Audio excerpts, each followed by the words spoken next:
6화 자정을 넘긴 시간에 도착한 발리는 따뜻했다. 코트를 벗어 팔에 걸쳐두었는데도 목덜미에 촘촘하게 습기가 들러붙고 있었다. 서경은 화려하고 근사해 보이는 리조트 로비에 앉아 주변을 둘러보았다. 시간이 늦어서인지 오가는 사람이 많지 않았지만 그들에게는 공통점이 있었다. 하나같이 내일에 대한 기대로 들떠있는 듯한 얼굴이었다. 약간의 피로와 그에 비할 수 없을 만큼 큰 행복이 묻어나는 얼굴들. 정말 꿈을 꾸고 있는 게 아닐까. 서경은 시선을 돌려 데스크 앞에 서 있는 남자의 뒷모습을 바라보았다. 더운지 그 역시 코트를 벗어 한 손으로 대강 움켜쥔 채 직원과 이야기를 나누고 있었다. 하얀 셔츠에 감싸인 너른 등이 호텔의 은은한 조명을 받아 빛나고 있었다. 비행기를 타고 오는 내내 강호는 눈을 감고 있었다. 처음에는 자는 척하는 것이 아닌지 의심했지만 서경은 중간에 고개를 꺾은 채 무방비하게 제 쪽으로 쓰러지는 그의 머리를 어깨로 받아내야 했다. 피곤했던 걸까? 그녀는 제 어깨에 기댄 채 죽은 듯이 잠들어 있는 강호를 당황한 눈으로 내려다보았다. 어깨를 가득 채운 온기가 선명했지만 그럼에도 도무지 현실처럼 느껴지지가 않았다. 낫도깨비처럼 나타난 이 남자는 대체 무슨 생각을 하고 있는 것일까? 서경은 굳게 입을 다문 채 잠들어 있던 강훈을 바라보며 한숨을 삼켰다. 곱게 뻗은 콧날 아래로 단단해 보이는 입술이 굳게 다물려 있었다. 심장이 그의 가슴이 오르내리는 속도에 맞춰 쿵쿵, 쿵쿵 박동한다. 오래도록 이런 식으로는 뛰어본 적 없던 심장이었다. 누군가 가슴 언저리를 간지리는 것처럼 묘하게 짜릿한 느낌이 불규칙하게 그녀의 심장을 두드려댔다. 서경은 오래 버티지 못하고 고개를 돌린 채 억지로 눈을 감아야 했다. 왜 지금? 이런 식으로 내 앞에 나타났을까? 그녀에게 최강호는 연기 같았다. 뻗은 손 근처에서 잡힐 것처럼 어른거렸지만 결국 한 번도 쥐어보지 못한 손가락 사이로 모래처럼 빠져나가는 그것을 바라만 봐야 했다. 그래서 내내 그는 서경의 마음 한편에 틀어박혀 있었다. 유학을 떠나 눈앞에서 보이지 않게 된 이후로도 빚만 남기고 종적을 감춘 아버지 때문에 돈의 숨통이 틀어막힌 채 살아야 했던 시간에도 서경은 천천히 고개를 들었다. 미약하나마 현실감이 돌아왔던 것이다. 그녀에게 현실은 결국 돈이었다. 지금이라도 이모에게 연락해봐야 하지 않을까. 원래 그녀의 남편이 되기로 했던 남자가 어떤 행동을 취하고 있을지, 이모는 또 어떤 행동을 취하고 있을지, 그래서 결국 그 행동들이 강훈에게 어떤 영향을 미치게 될지 그녀는 두려웠다. 이서경. 순간 눈앞에 불쑥 나타난 얼굴의 서경은 움찔 몸을 떨었다. 반듯하게 뻗은 남성적인 이목구비가 그녀를 가만히 바라보고 있었다. 눈 뜨고 졸 정도로 피곤했어? 그게 아니. 그렇게 피곤한 마당에 미안하게 됐다. 짧은 숨을 내뱉으며 강훈이 그녀 곁에 털썩 주저앉았다. 서경은 눈을 깜빡이며 미간을 좁히고 있는 강훈을 응시했다. 머리를 헤집던 그가 중얼거리듯 말을 이었다.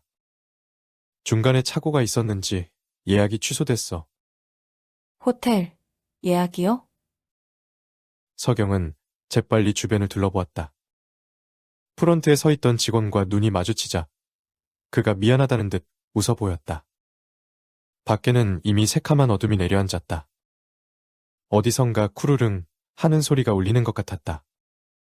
인근 호텔에 확인해봤는데 성수기라 빈 방은 없다고 하고 아무래도 근처 호스텔에 묵어야 할 것 같아. 직원이 그쪽에는 방이 있을 거라고 하네. 저는 상관없어요. 얼른 알아보러 가요. 더 늦기 전에. 서경은 자리에서 일어서며 말했다. 의자에 앉아있던 강훈이 물끄러미 그녀를 올려다보았다. 묵묵한 시선에 어쩐지 머쓱해진 서경이 눈을 깜빡이자 그가 피식 웃으며 말했다.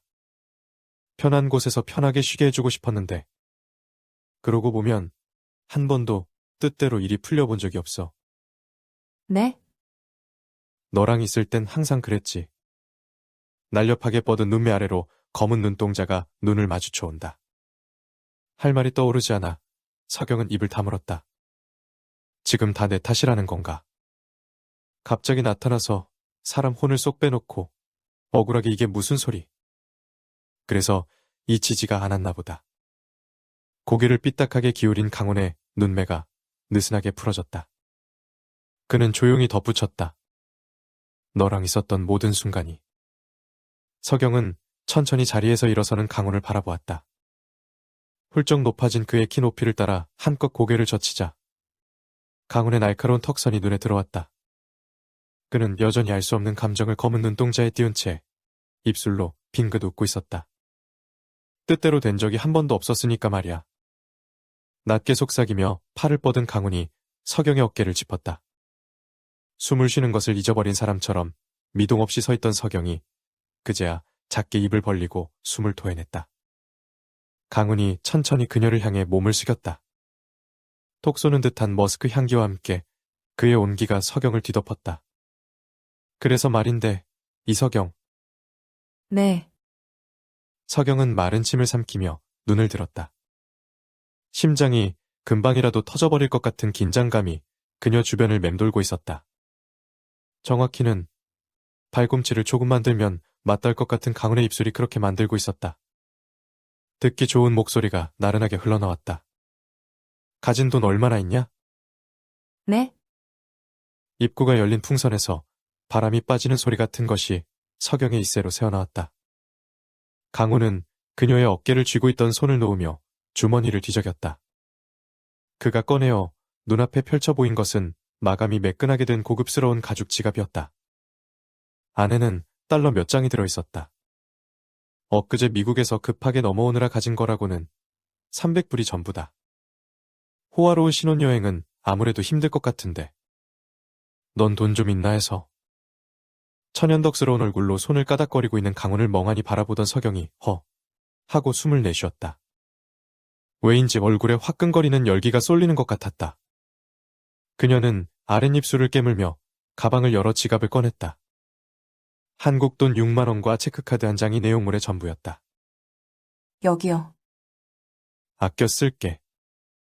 어차피 이제 일심동체 부부 사이인데 정없이 내 돈 내 돈 가르지 말자. 지갑을 통째로 낚아챈 강훈이 한쪽 눈을 찡긋 하고는 성큼성큼 앞장서서 걸어가기 시작했다. 서경은 입을 딱 벌린 채 호텔을 빠져나가는 그를 멍하니 바라보았다. 이런 일이 언제 또 있었더라. 묘한 기시감이 드는데. 배고픈데 해변 근처에 문영가게 있으면 뭐라도 먹을까? 입구에 멈춰선 채 강훈은 그녀를 향해 어서 오라는 듯 손을 흔들며 외쳤다. 저 남자에게 어디서부터 무슨 말을 어떻게 해야 할까? 를 생각하니 머릿속이 멍해진다. 차라리 현실을 직시하는 걸 잠시 포기하는 게 나을지도 모르겠다.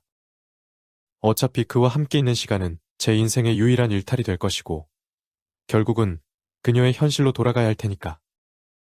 시시콜콜한 것들을 따지기에 제게 주어진 이 꿈 같은 여분의 시간은 길지 않았다. 서경은 이 꿈에 아무 생각 없이 젖어들고 싶었다. 때로는 힘이 되고 때로는 한이 되었던 저 남자와 함께 있는 이 시간에 온전히 빠져들고 싶었던 것이다. 짧게 숨을 들이켠 뒤 그녀는 강훈을 향해 걸음을 옮겼다. 서경의 입술이 작게 웅얼거렸다. 체크카드 통장에 돈 없는데. 뭐? 그리고 300불이면 충분해요. 뭐 얼마나 호화롭게 지내려고. 계단을 내려가자 곁에 따라붙는 강훈의 발소리가 들린다. 후텁지근한 밤 공기는 습기를 듬뿍 머금고 있었다. 금방이라도 비가 내릴 것 같은 어둑한 거리로